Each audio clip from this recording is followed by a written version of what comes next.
दोस्तों, मेरे देवर और पति ने मेरे साथ गलत किया और बदनाम मैं हो गई। मेरी जब शादी हुई तो मेरे पति मेरी शादी के 2 दिन बाद ही मुझे छोड़कर विदेश चले गए।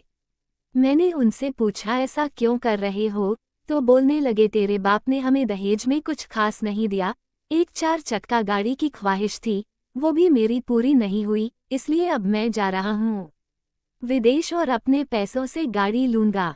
उनके जाने के बाद घर में मैं, मम्मी जी और मेरा जवान देवर रह गए थे।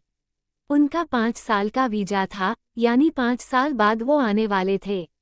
मैंने जैसे तैसे 5-6 महीने काटे। उसके बाद मेरा मन मचलने लगा, मेरे मन में कुछ कुछ होने लगा। मेरे देवर को देखकर मैंने मम्मी जी से कहा, मेरा यहाँ मन नहीं लग रहा है, मैं अपनी माँ के घर जाना चाहती हूँ। तो उन्होंने साफ मना कर दिया। मैंने सोचा था माँ के साथ कुछ दिन रहूंगी तो मन बदल जाएगा, लेकिन मम्मी जी ने तो साफ मना कर दिया। अब मेरा मन देवर को और ज्यादा चाहने लगा। बातों ही बातों में मैं कब अपना दिल अपने देवर को दे बैठी, मुझे पता ही नहीं चला हम कब रिश्ते में आ गए।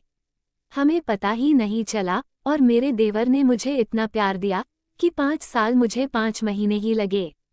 और 5 साल बाद जब मेरे पति विदेश से आए तो मैं बहुत खुश थी कि चलो अब तो पति के साथ भी प्यार करने का मौका मिलेगा। देवर के साथ छुप छुप के प्यार करके थक चुकी थी मैं, अब मुझे खुलकर प्यार करने का मौका मिलने वाला था। लेकिन ऐसा नहीं हुआ। मेरे पति ने खाना खाया और बाहर के कमरे में जाकर सो गए। मैं रात भर जागकर उनका इंतजार करती रही, पर वो नहीं आए। तब मुझे अपनी जवानी के वो दिन याद आए, कॉलेज के टाइम में। लगभग मैंने, अगर आपने मेरी चैनल लाइक नहीं की हो तो कर दीजिए, वीडियो को लाइक और चैनल को सब्सक्राइब कर दीजिए। कहानी कैसी लगी कृपया कमेंट करके बताइए।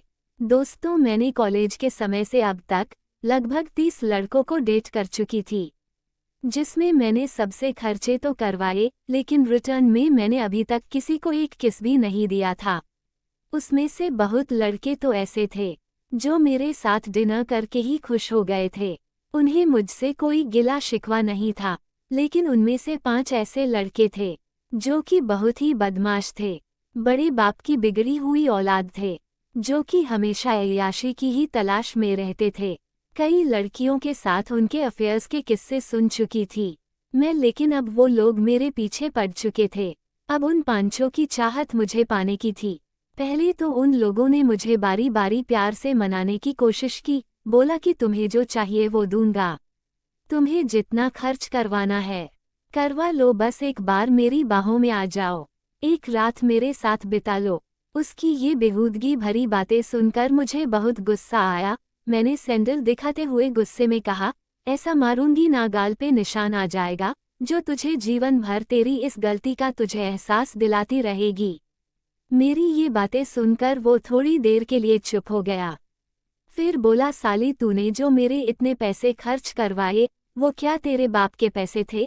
इस पर मैंने भी जवाब दे दिया, वो पैसे तूने अपनी मर्जी से खर्च किए थे, मैंने नहीं कहा था खर्च करने को। मेरी बातें सुनकर उसने मुझे गुस्से से देखा और अपने दांत पीसकर वहां से चला गया। मैंने सोचा अब सब ठीक हो जाएगा, मेरी डांट से वो सब सुधर जाएंगे, और ऐसा ही हुआ। उसके बाद वो लोग मुझसे अच्छे से बातें करने लगे, बोलने लगे कि क्या हम पिछली बातें भूलकर एक अच्छे दोस्त बन सकते हैं। तो मैंने तुरंत हाथ मिलाकर हाँ कह दिया। मुझे लगा उन सब को अपनी गलती का एहसास हो गया है, लेकिन उन सब के मन में कुछ और ही चल रहा था। लगभग 1 महीना बीतने के बाद वो दिन आया जब हम सब पिकनिक पे जाने वाले थे। इस 1 महीने में उन 5 के साथ मैं कुछ ज्यादा ही घुल मिल गई थी। वो लोग बात ही इतने प्यार से करने लगे और मैं जो मांगती वो मुझे ला कर दे देते थे, इसलिए मैं उनकी तरफ ज्यादा आकर्षित होने लगी थी। जब पिकनिक की बात चली तो हम सब बहुत खुश थे। हमारा 3 दिन का टूर था, यानी दिन के लिए हम बाहर जाने वाले थे। पिकनिक जाने से 1 दिन पहले उन 5 ने मुझे डिनर पे बुलाया। हम एक अच्छे से रेस्टोरेंट में डिनर करने गए। डिनर करते करते उन 5 में से एक, जिसका नाम सुबोध था, वही उन 5 का हेड था। उसने कहा क्यों ना हम सब एक साथ पिकनिक पे चले।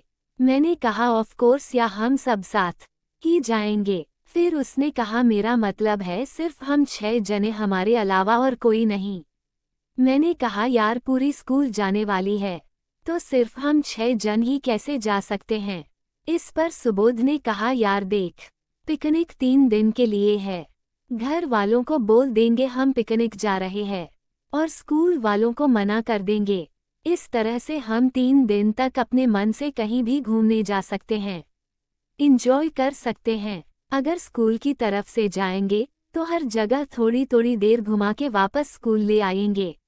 लेकिन मैं चाहता हूँ किसी एक ही जगह जाए हम लोग, लेकिन जी भर के वहाँ घूम सके, मजे कर सके। मैं उन सब से इतना घुल मिल गई थी कि मुझे जरा सा भी एहसास नहीं हुआ कि वो लोग मेरे साथ अकेले में कुछ भी कर सकते हैं। मैंने कहा वैसे जाओगे कहाँ? तो उसने कहा मनाली चलेंगे, वो बहुत मस्त जगह है घूमने के लिए। मैंने कहा यार नाम तो मैंने भी बहुत सुना है, इस जगह का मेरा भी मन करता था जाने का। फिर सुबोध ने कहा तो ठीक है, हम 6 जन कल मनाली जाएंगे। वो भी मेरी का से औक हम सब औक कहा और घर चले गए। सुबह हमने घर में पिकनिक का बोल के स्कूल में मना कर दिया और का से निकल पड़े मनाली के लिए। मनाली पहुँचते पहुँचते शाम हो गई थी। हम लोगों ने शाम का नज़ारा देखा, 1-1.5 घंटा घूमे, फिर होटल में आ गए। हमने एक ही बड़ा सा रूम लिया था जो कि सुबोध ने ही बुक किया था ऑनलाइन। मैं बेड पे बैठ के टीवी देखने लगी, उन लोगों ने नीचे बिस्तर लगा दिया। थोड़ी देर बाद मैंने कहा मुझे भूख लगी है, तो सुबोध ने कहा जा तू खुद से जाकर जल्दी से खाना पैक करवा कर ले आ, वेटर ज्यादा टाइम लगा देगा। उसका दोस्त गया और 15 मिनट में खाना लेकर आ गया। मैंने पेट भर खाना खाया और खाना खाते ही लेट गई। करीब आधे घंटे बाद मेरी नींद खुली। मैं मदहोश होती जा रही, मैं खुद पर काबू नहीं कर पा रही थी। उन 5 लड़कों के रूम में होने के बावजूद मैं अपने बदन को एक बेशर्म लड़की की तरह सहलाने लगी थी। उन 5 ने मेरी ये हालत देखकर अपने कपड़े उतार दिए। शायद उन्हें इसी दिन का इंतजार था। अब मैं भी बेकाबू और निर्लज होकर उनके बीच चली गई। जब मेरी नींद खुली तब मुझे कुछ याद नहीं था कि मैंने रात भर क्या किया। बस अपने खुले कपड़े देखकर उन पर चिल्लाने लगी। तब सुबोध ने मुझे एक वीडियो दिखाई जिसमें पूरी रात की कहानी कैद थी कि मैंने कैसे कैसे क्या सब किया उन 5 के साथ। मैंने उन 5 को मासूम समझा और माफ कर दिया। फिर उस रात सोते टाइम सुबोध ने आकर मुझे कहा यार कल तुम्हारा मन था तो वो सब हो गया, लेकिन आज हम सबका मन हो रहा तो क्या हम फिर वो सब कर सकते हैं जो तुमने कल किया? अगर तुम्हारा मन हो तो। मैंने सोचा जब एक बार हो ही गया है तो दोबारा करने में क्या ही दिक्कत है। वैसे भी मुझे बहुत मजा आया था।